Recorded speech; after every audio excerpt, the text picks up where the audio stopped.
Right now on Fox 43 Featured, diesel prices, rising oil prices due to the war in Iran are beginning to impact local transportation companies, how businesses are trying to navigate high fuel costs. And a local hospital is unveiling a new robot kitchen to help serve fresh meals around the clock, how the culinary tech works. Plus, emergency vehicles are shining a light for patients at Penn State Children's Hospital, how EMS leaders are also remembering a fallen trooper.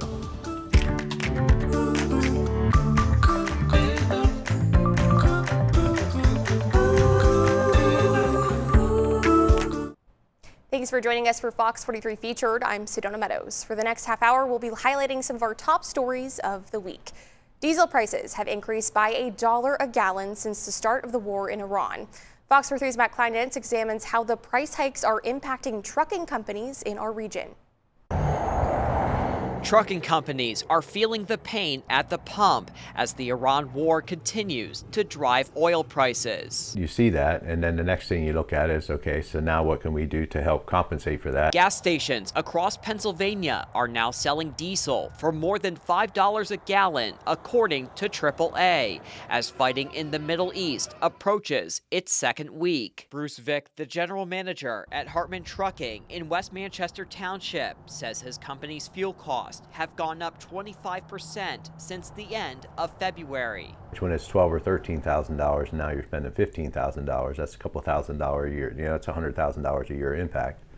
And it's very hard to pass that on to our customers. In response, Hartman Trucking has increased its fuel surcharge by 10%, which Vic says could cause his customers to increase their own prices. We don't have the margin and room to cut our costs to save them money, so it is a ripple effect. So eventually it gets passed on to someone, and generally that someone is you and I. This is going to significantly impact your pocket. Donnie Lee Fox with AAA Central Penn says the U.S. will be releasing 172 million barrels over the next 4 months from its strategic oil reserves in an attempt to stabilize gas and diesel prices. This release of barrels is really crucial to help our supply to help keep those prices from skyrocketing. Trucking companies say they will continue to eat the cost of diesel as they wait for more oil barrels to enter the supply. They're all trying to do the same thing we are. They're trying to tighten their belt a little bit. Matt Kleindentz, Fox 43 News.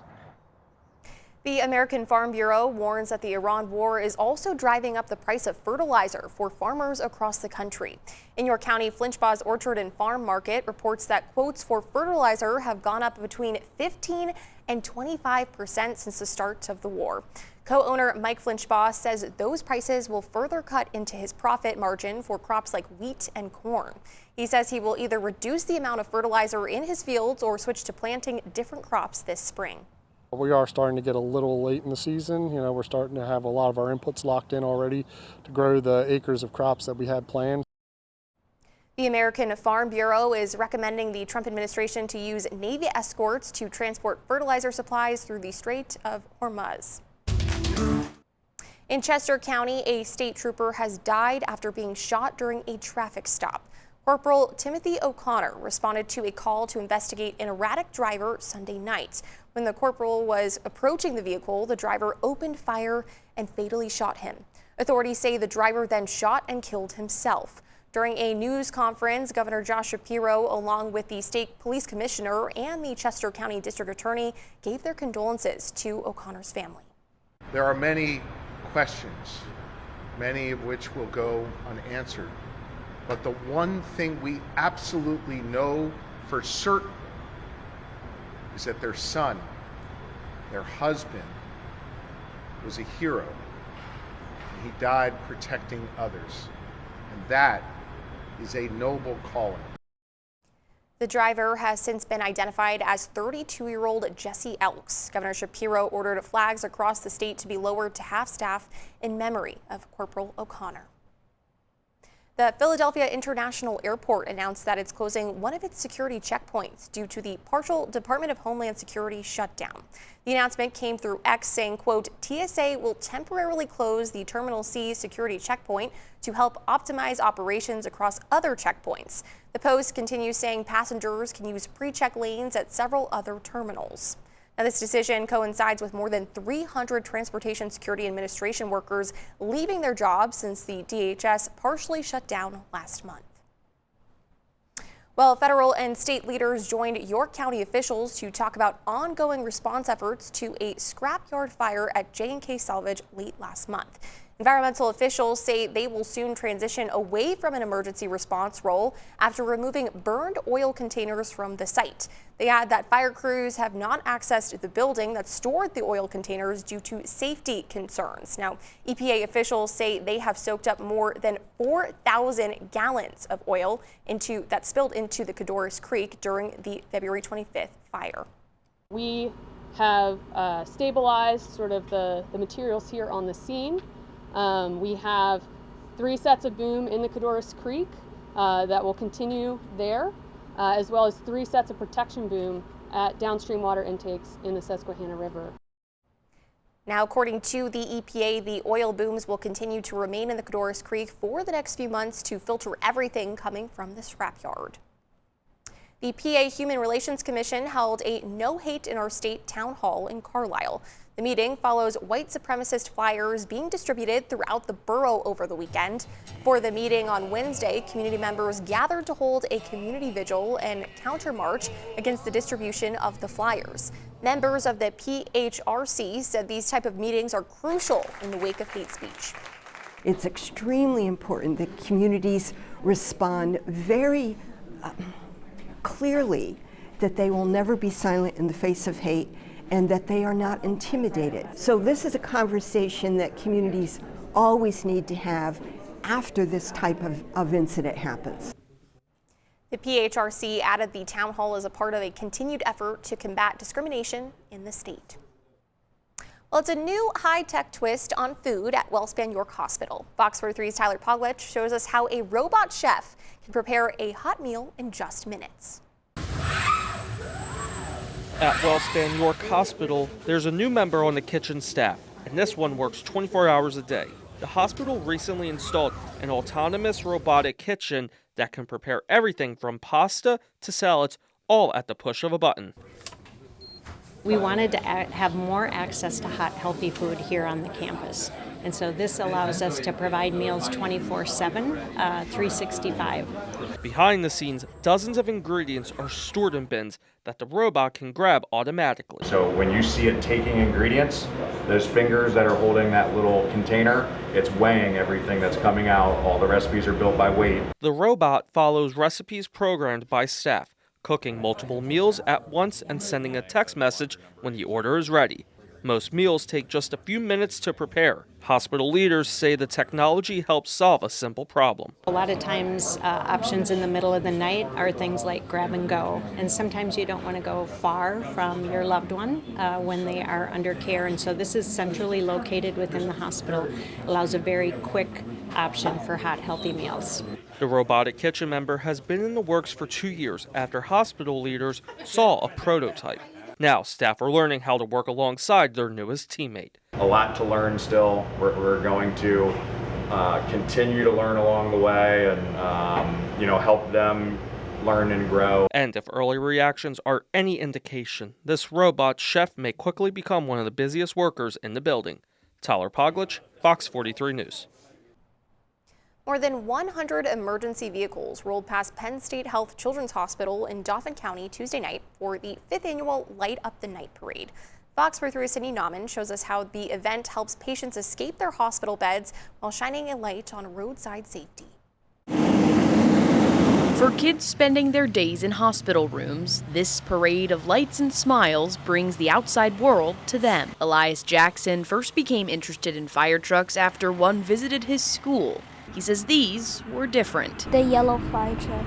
It was just different. Most of them were red. And organizers say the nearly 150 apparatus from first responders to roadside assistance vehicles formed a different kind of response. If we can make those children smile and forget what's going on just for a few minutes, that makes it all worthwhile. For just a few minutes outside Penn State Health Golisano Children's Hospital in Hershey every year, hospital rooms turn into front row seats.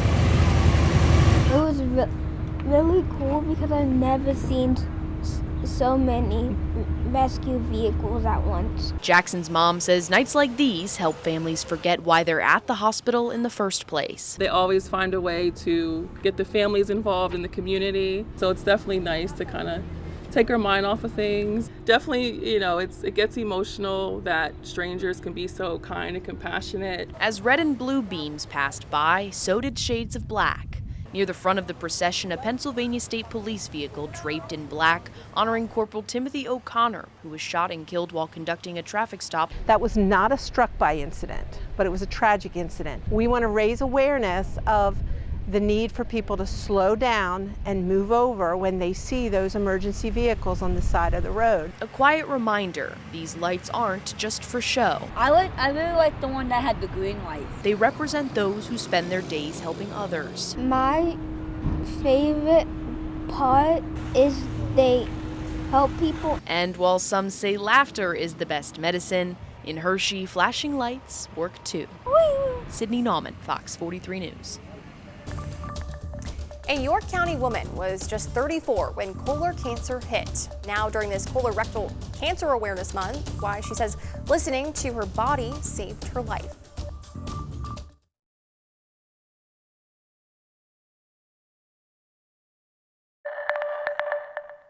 Colon cancer often shows no early symptoms. However, listening to your body can really pay off.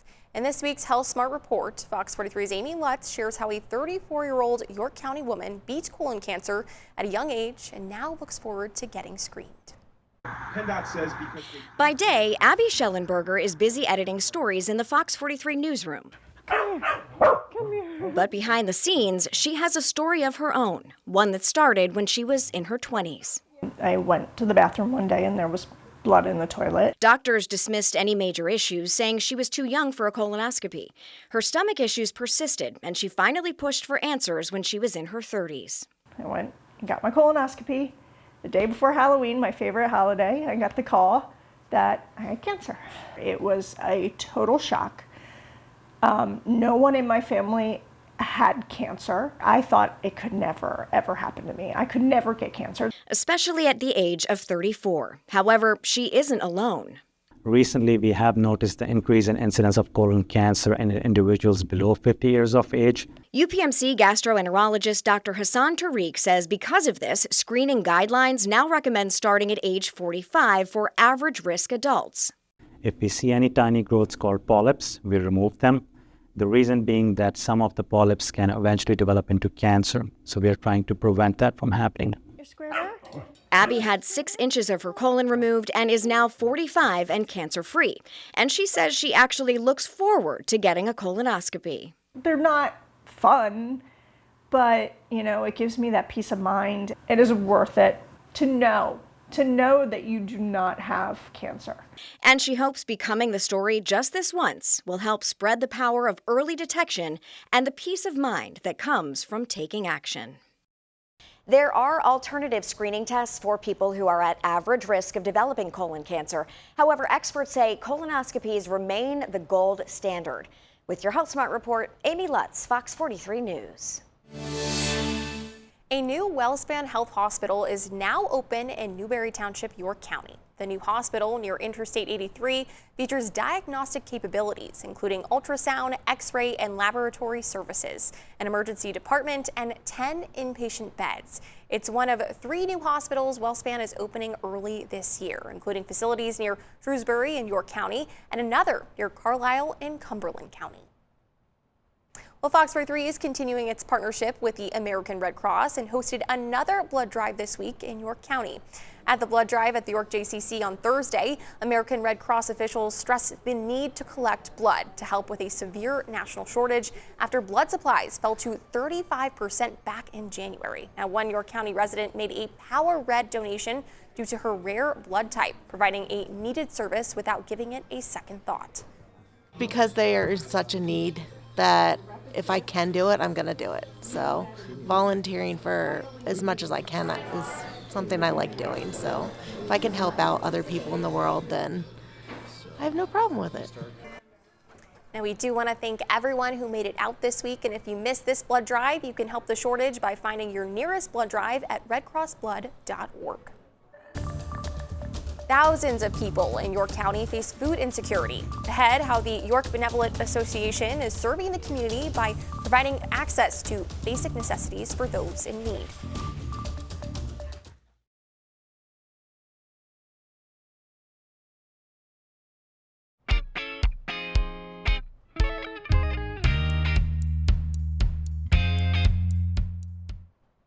More than 60,000 people in York County face food insecurity, according to the York Benevolent Association. Now, in this week's On the Bright Side, Fox 43's Gabrielle Mediak shares how the organization is keeping neighbors fed.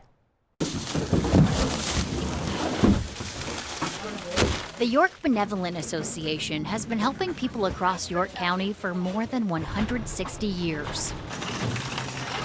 I personally feel we have to support our neighbors. When we're able to, we need to help. That's our mission, to help as many as we can. Their biggest challenge right now: food, accessing good, quality, nutritious food.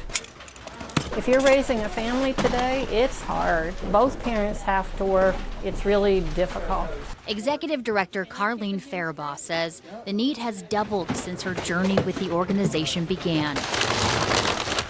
When I started 16 years ago, we were doing maybe 800 households a month. We're up to over 1,600 households now. Beyond multiple food distribution events every month, volunteers also put on a year-round backpack program for kids. I've had so many students say that if they didn't have that food, they would go to bed hungry at night. And if a child is hungry, they can't learn. And they help with clothing needs, along with heat assistance for people in need. Organizers say the volunteers are the key to their success. We only have 3 paid employees. So without the 40, 50 volunteers that I have consistently, the job wouldn't get done. Gabrielle Mediak, Fox 43 News. Organizers say financial donations are always appreciated. They can be dropped off at the pantry on Kings Mill Road or made online. Now we have a link to do so on fox43.com. And as always, if you have some good news for Gabby to share, send her an email at gmediac@fox43.com. Well, a new music venue is coming to downtown Harrisburg just in time for the return of warm weather. Details of the upcoming opening of Cornet Park after the break.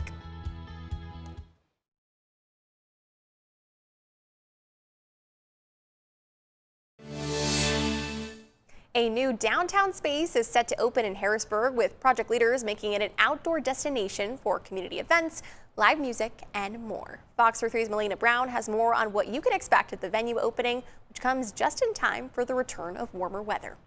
Thousands of cars drive by each day, passing by Harrisburg's newest hidden community hub. Located in the downtown corridor, Cornet Park is getting ready to open. It's going to be really unique, and I think it's going to be really fun. So we're really looking forward to it. We've never built anything quite like this before, so it's going to be one of a kind here in downtown. The park is a nearly 3,000-foot space in the heart of Harrisburg. So the park will be gated when there's not an event here, and then we'll open there'll be a set of gates that will open up for the event, and then we'll be having food and beverage vendors here. And developers are looking at music, art, and sports events to fill the space. We're going to try to use the projection screen both while we're doing festivals and maybe presentations, but we'll also be doing we'll be live streaming some TV events, football games, movies, all kinds of stuff. To get people ready, developers announced a tiny concert series featuring free intimate performances from local and regional musicians. The great thing about all these events is they're all free and open to the public. So no cover charge or anything like that. We're putting these on for the benefit of the people that live, work, and want to come visit here. The project is part of a broader effort to continue revitalization in downtown Harrisburg and comes as the city is asking residents to voice their opinions in an online survey. And developers say Cornet Park is a direct result of listening to people. We know from our own seeing the survey results and surveying our own tenants that they want access to recreation. They want, entertainment and food and beverage. The park is set to open to the public next month. A schedule for the tiny concert series and other events at Cornet Park can be found on our website, fox43.com. Melina Brown, Fox 43 News. Speaking of entertainment, a pair of well-known musicians announced they've chosen Hershey Park Stadium as one of 2 places they'll perform together this summer. Niall Horan, known for his One Direction fame, and country star Thomas Rhett will hit the stage on July 18th. Each performer will play their own set and also perform some songs together. In the social media announcement, Horan said he and Rhett are longtime friends and that playing together, quote, just makes perfect sense. The concert is one of just 2 times they say they'll play together. Once here at Hershey and the other in Nashville, Tennessee. Now we have more information on tickets right now on FOX43.com. That's going to do it for Fox 43 Featured. Thanks for spending part of your day with us. Have a good one.